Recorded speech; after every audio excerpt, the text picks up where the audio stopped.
Students, welcome to my channel.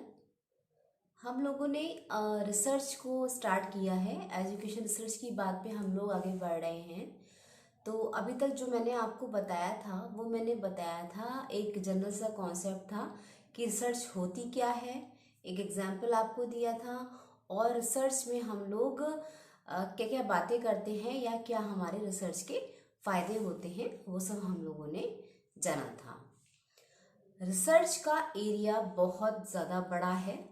इसको मैं एक क्लास में या किसी एक टाइम पीरियड में नहीं, मैं क्या कोई भी नहीं पूरा कर पाएगा, क्योंकि ये जो है इसमें नॉलेज के अंदर नॉलेज के अंदर नॉलेज होती है। तो रिसर्च को समझने के लिए हर एक इंसान को, जो भी रिसर्च पे एक्टिव है या जिसको रिसर्च के बारे में पूरी जानकारी लेनी है, तो उसको हर एक चीज़ को बहुत ही कायदे के संग समझना होगा और सारे स्टेप्स को बहुत ही अच्छे ढंग से समझना होगा। बिना किसी कंप्लीट नॉलेज के, जो भी पार्ट हैं जो रिसर्च के, उसमें बिना किसी कंप्लीट नॉलेज के आप इस बात को बिल्कुल नहीं समझ पाएंगे। ना मैं समझ पाऊंगी और ना ही आप समझ पाएंगे। ये जो रिसर्च का जो एरिया है, इसमें हर पहलू आपको कुछ ना कुछ सिखाता है, क्योंकि रिसर्च का मतलब होता है हमारा अनुसंधान। हम किसी चीज़ पर, हम किसी समस्या पर अपने समाधान प्रस्तुत करते हैं, हम कुछ नया इनोवेट करते हैं, हम कुछ ऐसा क्रिएट करते हैं जिससे सबका फ़ायदा होता है, या जिससे किसी भी एरिया से, जिस एरिया में हम काम कर रहे हैं उस एरिया के हमें नॉलेज होती है। तो जब इतनी सारी बातें हमको रिसर्च के द्वारा पता चलती हैं या हम अपने शोध को पूरा करते हैं, तो जाहिर सी बात है हमें उसके सारे स्टेप्स को बहुत अच्छे से फॉलो करना होगा। तो आज जो मैं रिसर्च के जिस एरिया की बात करूँगी वो है एक सामान्य जो अनुसंधान होता है, जो एक जनरल सी जो रिसर्च होती है, उसकी या तो आप समझ लो कि उसकी विशेषताएं क्या होती हैं और या फिर उसकी प्रकृति क्या होती है। सबसे पहले जो रिसर्च की विशेषता या प्रकृति बन के आती है वो ये बन के आती है कि इसमें नवीन ज्ञान की प्राप्ति होती है। हमको कुछ नया ज्ञान मिलता है या हम किसी नए ज्ञान के लिए काम करते हैं। जो भी समस्या हमारे मन में होती है या जिस समस्या पर हम अपना काम, जिस समस्या पे हम अपना शोध शुरू करने वाले होते हैं, तो उसके द्वारा हमको नवीन ज्ञान की प्राप्ति होती है।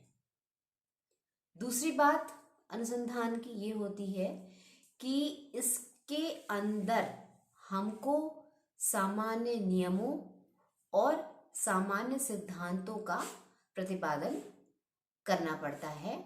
हमारे जनरल से नियम बनते हैं, ऐसे नियम जो कि एक सामान्य व्यवहार में काम आए।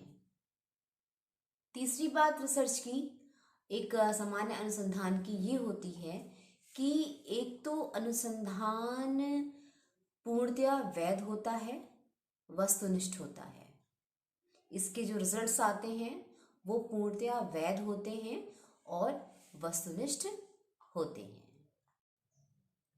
रिसर्च की एक और बहुत बड़ी विशेषता है कि ये तार्किक होती है। अनुसंधान हमेशा लॉजिकल होता है, क्योंकि इसमें तर्क के आधार पर हम लोग निर्णय लेते हैं। एक और बात है रिसर्च के बारे में, उसकी विशेषता ये है कि रिसर्च जो होता है वो पूर्णतः साइंटिफिक होता है, वैज्ञानिक, व्यवस्थित, क्रमबद्ध होता है। हर जो स्टेप है वो हम क्रमबद्ध तौर पे पूरा करते हैं। इसके अंतर्गत जो हमारी वो बनती हैं परिकल्पनाएं, जिसे हम कहते हैं, वो बनती हैं हमारी प्रदत्तों के आधार पर। जो हमारे डेटाज होते हैं, जो हम डेटा कलेक्टिंग करते हैं, जो हमारा पूरा एरिया होता है, उसके आधार पर हमारी परिकल्पना बनती है। और हम अनुसंधान में ये भी कह सकते हैं कि जब हमारा अनुसंधान का काम शुरू होता है, जब हम अपने शोध पर काम करते हैं, तो उसमें हम लोग व्यक्तिगत राय या व्यक्तिगत भलाई या इंडिविजुअल तौर पे जो भी बातें होती हैं उसको हम लोग साइड कर देते हैं।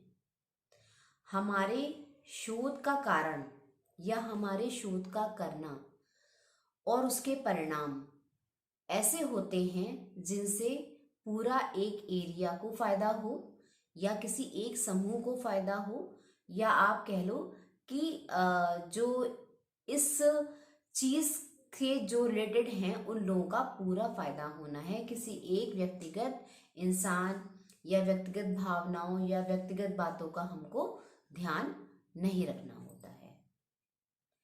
अनुसंधान में जो शोध होते हैं वो गुणात्मक होते हैं और गुणात्मकता के ही आधार पर हम उसके निष्कर्षों को निकालते हैं। हमेशा गुणात्मक तरीके से हमारा शोध होता है। एक और बहुत अच्छी बात होती है शोध में कि जब एक जो भी होता है शोधकर्ता होता है, जो अनुसंधान करता होता है, जब अपना शोध प्रारंभ करता है, जब अपने रिसर्च पर काम करता है, तो वो हमेशा इस बात को ध्यान रखेगा कि जो मेरी समस्या है वो समस्या पर जब मैं काम करूँगा, तो जब मैं अपने कहते हैं ना जो हम लोग नॉलेज लेते हैं, जो हमारे जो भी रेफरेंस होते हैं जिनके आधार पर हम लोग अपनी समस्या को आगे बढ़ाते हैं। जैसे मान लीजिए मेरी एक प्रॉब्लम है, उससे रिलेटेड कई बहुत सारी बातों पे हम लोग फोकस करेंगे कि इस बात पे शायद किसी और ने पहले कुछ कहा हो, उससे रिलेटेड मतलब जो उससे मिलती जुलती बातें होती है, सेम तो नहीं होती हैं, उससे रिलेटेड मिलती हुई जो बातें होती हैं उन पर हम लोग थोड़ा सा अध्ययन करते हैं, उनका हम लोग थोड़ा सा अध्ययन करते हैं। तो हमें सबसे बड़ी बात ये देखनी होती है कि कहीं हम अपनी समस्या से हट ना जाएं, कहीं हमारी समस्या चेंज ना हो जाए, क्योंकि हमने जिस प्रॉब्लम पे बात करनी होती है उससे हम रिलेटेड जो रिव्यूज़ जो हम कहते हैं लेते हैं, जो हम रिव्यूज़ करते हैं, उन रिव्यूज़ को करते करते सबसे बड़ी बात एक शोधकर्ता के लिए ये होती है कि कहीं वो अपनी समस्या से हट ना जाए। इसलिए हमेशा जब आप अपने शोध की समस्या का चुनाव करें, जब आप अपने रिसर्च का टॉपिक लें या उसकी प्रॉब्लम को समझें, तो हमेशा इतनी बात ध्यान रखिएगा कि उससे रिलेटेड आपको जानकारियाँ इजीली प्राप्त हो जाएं। जो रिव्यूज़ होते हैं ऑफ लिटरेचर जो होता है वो आपको आराम से मिल जाए। एक और सबसे बड़ी बात शोध की होती है कि हम जब अपना शोध कार्य पूरा करते हैं तो हमको बहुत सावधानी रखने की ज़रूरत होती है। आनन फानन में या जल्दबाजी में हमको अपने निर्णय नहीं लेने चाहिए, अपने शोध का काम पूरा नहीं करना चाहिए। बहुत ही पेशेंस के संग में, बहुत ही धैर्यता के संग में हमें अपने शोध को करना होता है। और शोध में एक बात और बहुत ज़्यादा ज़रूरी होती है, वो जो कि हम जब शोध का एक आरेख तैयार करते हैं, जब हम शोध का एक डायग्राम तैयार करते हैं, उसमें बहुत ज़्यादा सावधानी की ज़रूरत होती है। जब तक हम धैर्यता के संग काम नहीं करेंगे, जब तक हम पेशेंस के संग में काम नहीं करेंगे, तो जो हमारा उसका एक जो आरेख बन के आ रहा है, जो हम उसका एक स्ट्रक्चर जो तैयार कर रहे हैं, उसमें गलती होने के चांसेस हो सकते हैं। और शोध में जो भी निष्कर्ष निकलते हैं वो सामान्य होते हैं। सामान्यकरण की प्रक्रिया को इसमें अपनाया जाता है। हर शोध के अपनी प्राविधियां होती हैं, हर शोध का अपना एक ढंग होता है।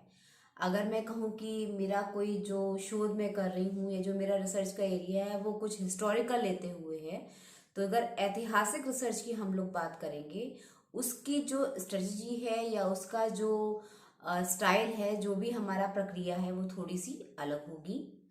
अगर हम लोग कोई सर्वेक्षण वाला एरिया से हमारा रिसर्च है, उसका जो स्ट्रेटजी है वो अलग होगी। अगर हमने कोई एक्शन रिसर्च वाली अगर हमारा रिसर्च है, उसका जो स्ट्रेटजी है या उसकी जो बातें हैं वो थोड़ी सी अलग होंगी। तो प्रत्येक शोध की अपनी कार्यप्रणाली होती है और प्रत्येक शोध की अपनी प्राविधियां होती हैं। और शोध जो होता है उसके नियम जो होते हैं वो सामान्यकरण पर आधारित होते हैं। तो उम्मीद करती हूँ कि आप लोग मेरी बातों को बहुत ध्यान से सुन रहे होंगे, स्पेशली जो स्टूडेंट्स हैं हमारे रिसर्च के, जो स्टूडेंट्स हैं हमारे एजुकेशन के, उनके लिए मेरा ये मैसेज है कि अगर आप एजुकेशन को अपना करियर बना रहे हो, अगर आप एजुकेशन की लाइन में अपने को पूरा समर्पित कर रहे हो, अपना डेडिकेट कर रहे हो एजुकेशन में, तो आप एजुकेशन की पूरी नॉलेज के संग में आप बच्चों आगे बढ़ना। क्योंकि कभी कभी होता है कि जो स्टूडेंट्स होते हैं वो खाली बीएड करते हैं और उसके बाद में अपना कोई और लाइन चूज कर लेते हैं, या किसी ने एमए एजुकेशन करा तो उसका अलग एक, खाली एमए करना है भाई एमए एजुकेशन में तो उसका अलग हो जाता है। तो ठीक है, उस टाइम का तो कंटेंट आप लोग समझ लेते हो, उस टाइम का कंटेंट तो आप पढ़ लेते हो जो भी आपको समझ में आता है। लेकिन मेरा ये मानना है कि अगर आप एजुकेशन में बहुत अच्छे से अपने को इन्वॉल्व करोगे, तो एजुकेशन इतना अच्छा सब्जेक्ट है कि इसमें इतनी सारी बातें हैं। देखिए, इसमें टेक्नोलॉजी है, इसमें चाइल्ड बिहेवियर है, इसमें फिलॉसफी है, इसमें टीचर एजुकेशन की बात है, इसमें बहुत सारे पेपर्स हैं जो कि मैं अभी नहीं बता पा रही हूँ, और बहुत सारी बातें होंगी जब मेरे वीडियो के थ्रू मैं आपको समझाऊंगी। तो एजुकेशन की कंप्लीट नॉलेज को ही मैं अपने चैनल के जरिए देना चाहती हूँ, हर पेपर को बखूबी पढ़ाना चाहती हूँ, और मेरा यही प्रयास है कि जो बच्चे एजुकेशन में पूरा समर्पित होना चाहते हैं वो ढंग से और कायदे से अपने एजुकेशन के सब्जेक्ट को अच्छे से समझें, अच्छे से चुनें और अच्छे से उस पर काम करें। तो यही मेरा मानना है, और इसी ढंग से मैं आपको अपने चैनल के थ्रू पढ़ा रही हूँ।